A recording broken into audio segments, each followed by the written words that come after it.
நம்ம அந்த உறுதி பற்றி பேசிட்டு இருந்தோம். உறுதியாக பற்றுவது அப்படிங்கிறது எப்படின்னா மென்மையாக பற்றுவதுன்னு அர்த்தம். ஒரு சின்ன குழந்தை நம்ம விரல்களை பிடிக்கும் போது அதை நம்ம உதறி தள்ள மாட்டோம். அதே இந்த இறுக்கமா யாராவது பிடிச்சாங்கன்னா எப்படா விடுவாங்கன்னு தோணும். இதுதான் எல்லாத்துலயும் இந்த இயற்கையோட நிகழ்வுகள்ல எல்லாமே அதுதான். எதையுமே மென்மையா செய்யும் போது, மென்மையா பற்றும் போது அந்த பற்று சிறப்பானதா இருக்கும். எல்லாரும் ஏற்றுக்கொள்ளக்கூடியதா இருக்கும். முழுமை பற்றி நம்ம அடித்து பேசுவோம். முழுமை என்பதே தனித்துவமா இருக்கிறதா. இது சரியா விளங்கிக்கிறாம சில நேரங்கள் தவறு செய்யறோம். ஊரோடு ஒத்துவாள் அப்படின்னா என்ன அர்த்தம்னா, எல்லாரோடையும் தனித்து, அதாவது உன்னுடைய மையத்திலிருந்து உறவுகள் அப்படின்னு தான் அர்த்தம் ஒழிய, அடுத்தவங்க சொல்றதுக்கெல்லாம் தலையாட்டுன்னு அர்த்தம் கிடையாது.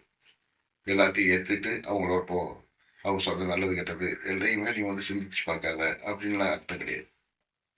நம்மளுடைய மையத்திலிருந்து நம்ம மற்றவங்களோட உறவுகள் முழுமையா நடத்துகிறது.